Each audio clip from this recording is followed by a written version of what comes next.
एक औरत जमीन पर घुटनों के बल बैठी हुई थी, झुककर एक आदमी की पैंट के पैंचों को ठीक कर रही थी।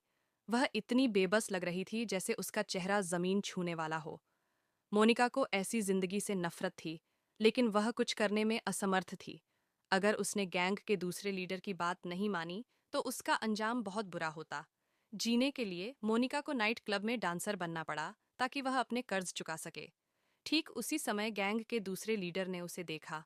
उसकी खूबसूरती को देखकर वह उसके पास आया और एक बड़ा हीरा निकालकर मोनिका को दे दिया। मोनिका तुरंत समझ गई कि दूसरे लीडर का क्या इरादा है। वह विरोध नहीं कर पाई। हर रात नाइट क्लब में काम करने के बाद वह दूसरे लीडर के कहे अनुसार एक 5 स्टार होटल जाती। 1 मिनट के अंदर मोनिका डरते डरते कमरे से बाहर निकलती। घर लौटने के बाद वह दर्द और दुख में अपने बिस्तर पर सिकुड़कर बैठ जाती और अपनी जिंदगी के हालात को सोचकर रोती। लेकिन उसके लिए यह सब कुछ भी नहीं था। अगर उसने कभी भी मना करने की कोशिश की, तो दूसरा लीडर उसे थप्पड़ मार देता। मोनिका ने अपनी जिंदगी से पूरी तरह से उम्मीद छोड़ दी थी। वह एक चलते फिरते शरीर की तरह हो गई थी, जिसकी आंखों में सिर्फ उदासी और खालीपन था। इसी बीच एक आदमी उसकी जिंदगी में आया। फ्रैंक एक जेब कतरा था, जो छोटी मोटी चोरी करके अपना गुजारा करता था।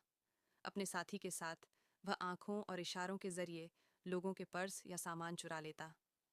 एक दिन फ्रैंक और उसके साथी मेट्रो में शिकार ढूंढ रहे थे। उसने मोनिका को अकेले बैठे देखा और उसकी जेब से पर्स चुरा लिया। मेट्रो रुकते ही तीनों भाग निकले। लेकिन जब फ्रैंक ने पर्स खोलकर देखा, तो वह हैरान रह गया।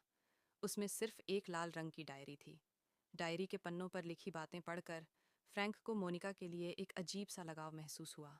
उसने फैसला किया कि वह डायरी और हीरा लौटाएगा। डायरी में दिए गए निर्देशों के अनुसार फ्रैंक एक थिएटर के पीछे पहुंचा, जहां मोनिका काम करती थी। वह मोनिका का इंतजार कर ही रहा था कि अचानक दूसरा लीडर वहां आ धमका। फ्रैंक जल्दी से एक अलमारी में छिप गया, लेकिन छिपते हुए उसने मोनिका से जुड़ा एक चौंकाने वाला राज देख